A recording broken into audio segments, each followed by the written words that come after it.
लेकिन पाकिस्तान के लिए बड़ा मसला खड़ा हो गया। वो क्या मसला खड़ा हुआ है? बांग्लादेश पाकिस्तान से तकरीबन 4.5 बिलियन डॉलर मांग रहा है। और वो किस चीज़ के मांग रहा है? वो कह रहा है जी कि जितने भी वॉर डैमेजेस हुए उसकी कंपनसेशन की जाए। अगर आपको कंपनसेशन नहीं करते तो फिर हमारे और आपके ताल्लुकात जो हैं उसमें। दूसरा, जो 1971 के हवाले से, 1971 की अपॉलॉजी के हवाले से, इट मीन्स कि अगर ये 4.5-5 अरब डॉलर के एसेट्स हैं तो अब आप इससे अंदाज़ा लगा सकते हैं कि पाकिस्तान की इकॉनमी मजीद मुश्किल में जा सकती है। आज अगर मोहम्मद यूनुस के होते हुए हालात ख़राब होते हैं क्योंकि पाकिस्तान पैसे नहीं देता, तो बांग्लादेश कहेगा जी ठीक है, मतलब अब आप हमारा जो राइटफुल शेयर है वो भी नहीं देते, आप हमारे जो जिसे वो कहते हैं कि वॉर डैमेजेस हैं वो भी नहीं देते, तो फिर हमारे आपके साथ ताल्लुकात किस तरह के? पाकिस्तान की फॉरेन सेक्रेटरी आमना बलोच साहबा बांग्लादेश पहुंच गई हैं। ये बड़ा अनप्रेसिडेंटेड विजिट है। 15 साल के बाद ऐसा विजिट हो रहा है, ऐसी मुलाकात हो रही है आफ्टर 15 ईयर्स। आप अब इमेजिन करें कि अगर एक मुल्क की उम्र 50 साल है और 15 साल वो आपके साथ किसी किस्म का फॉरेन सेक्रेटरी लेवल की उन्होंने कोई टॉक नहीं, कोई बात ही नहीं आपके साथ की, तो अब आप अंदाज़ा लगाएं कि उस मुल्क के क्या ताल्लुकात होंगे हमारे साथ। लेकिन वो गई तो हैं, लेकिन पाकिस्तान के लिए बड़ा मसला खड़ा हो गया। वो क्या मसला खड़ा हुआ है? बांग्लादेश पाकिस्तान से तकरीबन 4.5 बिलियन डॉलर मांग रहा है। और वो किस चीज़ के मांग रहा है? वो कह रहा है जी कि जितने भी वॉर डैमेजेस हुए उसकी कंपनसेशन की जाए। अराउंड 4.56 बिलियन डॉलर की वॉर डैमेजेस हुई हैं, उसकी वो कहते हैं जनाब आप कंपनसेशन करें हमें। अगर आपको कंपनसेशन नहीं करते तो फिर हमारे और आपके ताल्लुकात जो हैं उसमें वो नॉर्मलाइजेशन बहुत स्लो आएगी। सवाल यह है कि पाकिस्तान के पास तो पैसे ही कोई नहीं है। जब से ये ताल्लुकात बेहतर हुए हैं, अभी पाकिस्तान के वज़ीर आज़म शहबाज शरीफ की मोहम्मद यूनुस साहब से आई थिंक D8 में मुलाकात हुई थी। और D8 में मुलाकात का मतलब ये है कि पाकिस्तान जो है उसने उनको रिक्वेस्ट की कि वो आए पाकिस्तान और मोहम्मद यूनुस साहब और विज़िट करें और ताल्लुकात को नॉर्मलाइज करें। लेकिन वो नहीं आए अभी तक। वो हर दुनिया और खित्ते के मुल्क में जा रहे हैं, लेकिन वो मोदी साहब से मिल बैठे हैं, वो शी जिनपिंग से मिल बैठे हैं, लेकिन वो पाकिस्तान नहीं आए। और दूसरा, आपको ये भी पता है कि माजी में जब भी पाकिस्तान और बांग्लादेश के दरमियान मामलात हुए तो कुछ लंबी कंडीशंस बांग्लादेश की तरफ से आए। एक तो बांग्लादेश जब हसीना वाजिद हुआ करती थी तो उस वक़्त एक अनकंडीशनल अपॉलॉजी, 1971 की जो वॉर की अनकंडीशनल अपॉलॉजी, माफ़ी मांगे पाकिस्तान। बांग्लादेश की इस तरीके की हरकत से बांग्लादेश को ही होगा नुकसान। अभी मोहम्मद यूनुस को ये बात समझ में नहीं आ रही है। एक्शन पर एक्शन लिए जा रहे हैं भारत के खिलाफ। अब वो चाइना के खिलाफ भी एक्शन लेने वाले हैं। दोस्तों, यहाँ पर इनको ये बात नहीं समझ पा रही है कि पाकिस्तान की जिस तरीके से हालत हो गई, अब हो गई वैसी हालत बांग्लादेश की भी। आइए पहले हम लोग वीडियो को देखते हैं। वीडियो को आखिर तक देखिएगा, वीडियो को लाइक करिएगा, चैनल को सब्सक्राइब जरूर करिएगा। इस तरीके की इन्फॉर्मेटिव वीडियो सबसे पहले आपको दिखाएंगे और बांग्लादेश की करतूत भी आपको इसी वीडियो में दिखाएंगे। पाकिस्तानी भी घबरा गए हैं कि बांग्लादेश ऐसी हरकत क्यों कर रहा है। चलिए हम लोग वीडियो को बैक हो रहा है।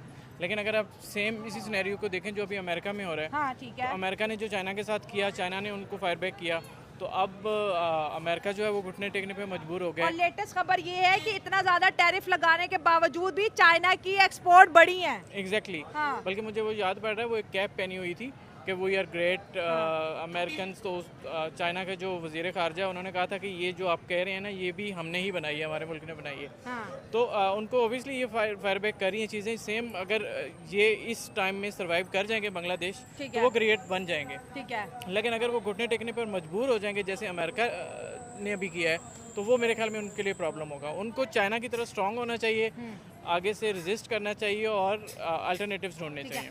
इंडिया का ये मानना है कि भाई तुम तो बच्चे तो हमारे हो, पैदा तुम्हारे माई बाप हम है, बॉर्डर तुम्हारा पाकिस्तान से लगता नहीं, 3 बॉर्डर तुम हमारे साथ शेयर करते हो, हमारा खाते हो, सारी एक्सपोर्ट टेक्सटाइल इंडस्ट्री हमने उठा के तुम लोगों को दे दी, बिजली हम तुम्हें झारखंड से वो अडानी साहब सप्लाई कर रहे हैं, हम तुम्हें कुछ भी नहीं कह रहे थे, तुमने बहुत एंटी इंडिया किया, हमने कुछ नहीं कहा, लेकिन अब तुमने चाइना से हाथ मिला लिया, हमारे सबसे बड़े दुश्मन से, तो ये चीज़ हमें मंजूर नहीं। अब हम तुम्हें बताएंगे कि बांग्लादेश को अगर हम पाल सकते हैं, बड़ा कर सकते हैं, हम इसे डिस्ट्रॉय भी कर सकते हैं, गिरा भी सकते हैं? मैडम इसमें दो चीज़ें हैं। सबसे पहले तो कोई मुल्क किसी को नहीं पालता, अच्छा। अल्लाह पालता है। अच्छा। दूसरी जो चीज़ बांग्लादेश की जो पिछली हुकूमत थी, जो हसीना वाजिद की, उन्होंने तो ये सिंपल कह दिया था कि Pakistan army has done war crimes, और वो एक बड़ी लंबी हिस्ट्री है जिसको इंडिया ने हमेशा सपोर्ट किया और बांग्लादेश का वो नैरेटिव बना। लेकिन अब पाकिस्तान, जाहिर बात है, अब डायलॉग और डिस्कशन और सारा कुछ एक और एंगल में हो रहा है। सो अब आप देखें कि ये जो एक तरफ तो उन्होंने पैसे मांग लिए हैं, ये जो मैं कह रहा हूं कंपनसेशन ऑफ वॉर डैमेजेस, ये जो कंपनसेशन ऑफ वॉर डैमेजेस है, ये एक तो ये चीज़ है। दूसरा जो 1971 के हवाले से, 1971 की अपॉलॉजी के हवाले से कुछ ऐसी चीज़ें हैं जिसके ऊपर बात हो रही है 1971 में। और दूसरा जो जिसे कहते हैं ना कि वो जो 1971 के जो एसेट्स हैं, rightful share of the Bangladesh assets, rightful share, it means कि अगर ये 4.5-5 अरब डॉलर के एसेट्स हैं तो अब आप इससे अंदाज़ा लगा सकते हैं कि पाकिस्तान की इकॉनमी मज़ीद मुश्किल में जा सकती है। अब देखें, अगर पाकिस्तान से हसीना वाजिद तो नहीं है, हसीना वाजिद होती तो मुश्किलात और होती।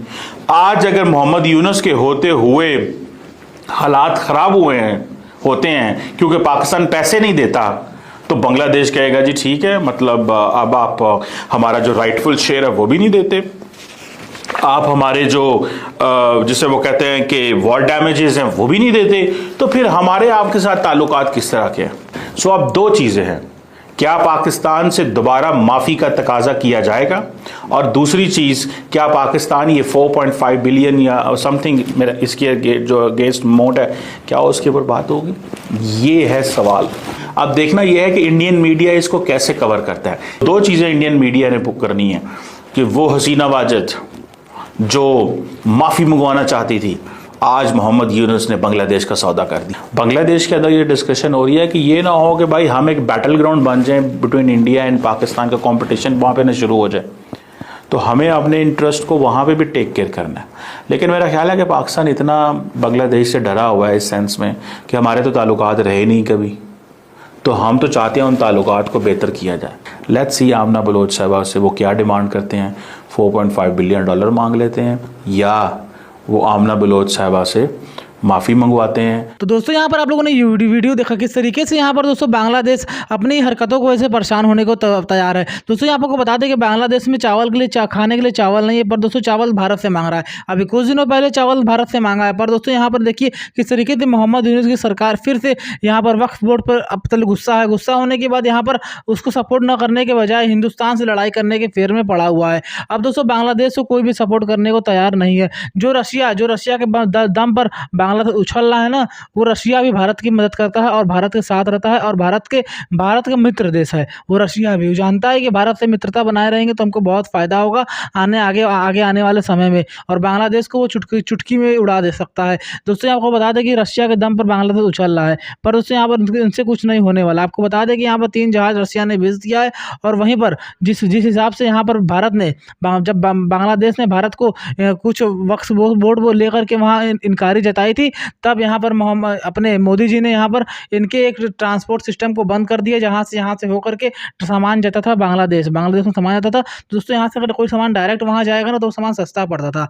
अब दोस्तों यहाँ से डायरेक्ट तो जा नहीं रहा है, वो बंद हो गया है। और ये डोनाल्ड ट्रंप ने टैरिफ भी लगा दिया बांग्लादेश पे क्या हर जगह लगा दिया है, तो बांग्लादेश पे टैरिफ भी लगा दिया। तो अब ये सामान घूम करके जाएगा बांग्लादेश जाएगा तो है ही, पर घूम करके जाएगा। जो इनको फ्री में सुविधा मिलती थी, ये देख रहे हैं कि भारत बांग्लादेश को इतना फ्री में चीज़ दे रहा है, इतना सुविधा दे रहा है, हर चीज़ का प्रोवाइडेंस दे रहा है, तो बांग्लादेश को बना कर रखना चाहिए ना भारत से। पर मोहम्मद यूनुस को इतना दिमाग नहीं काम करता कि भारत से बना करके रखे, वो हमेशा बिगाड़ने के फिर मुड़ा। जब से शेख हसीना का सरकार था तब से देखिए एकदम बढ़िया था, एकदम बढ़िया दोनों लोगों के बीच में चल रहा था। जब से शेख हसीना का सरकार यहाँ पर हटा है, तख्ता पलट हुआ है, तब से बांग्लादेश की हालत एकदम खस्ता होती जा रही है। और ये फ़र्क कोई को नहीं पड़ेगा, ये फ़र्क पड़ेगा आवाम के जेब पे पड़ेगा, आवाम के खर्च पे पड़ेगा। दोस्तों आवाम ही परेशान होगी, बाकी यहाँ कोई परेशान होने वाला नहीं है। आपको बताते चले कि बांग्लादेश बांग्लादेश के अगर इस तरीके से हरकत करता रहेगा तो एक समय बांग्लादेश बन जाएगा दूसरा पाकिस्तान। और जिस तरीके से पाकिस्तानी रो रहे हैं ना, उस तरीके से बांग्लादेश भी रोएगा। अभी रोने के कगार पे नहीं है, इसको समझ लेना चाहिए, पर ये संभलने का नाम नहीं ले रहा। आप देखना ये वो कि आगे आने वाले समय में क्या होता है बांग्लादेश के संग। हमको लगता है हालत इसकी बड़ी खस्ती होने वाली है और ये बड़ी परेशान होने वाला है। फिर आएगा, जैसे भारत से मदद मांगने आते हैं सभी देश, वैसे ये भी आएंगे भारत से मदद मांगने ही मांगने। आपको क्या लगता है हमें कमेंट सेक्शन में बताइएगा। वीडियो को शेयर, वीडियो को लाइक, चैनल को सब्सक्राइब जरूर करेगा। इस तरीके की इन्फॉर्मेटिव वीडियो सबसे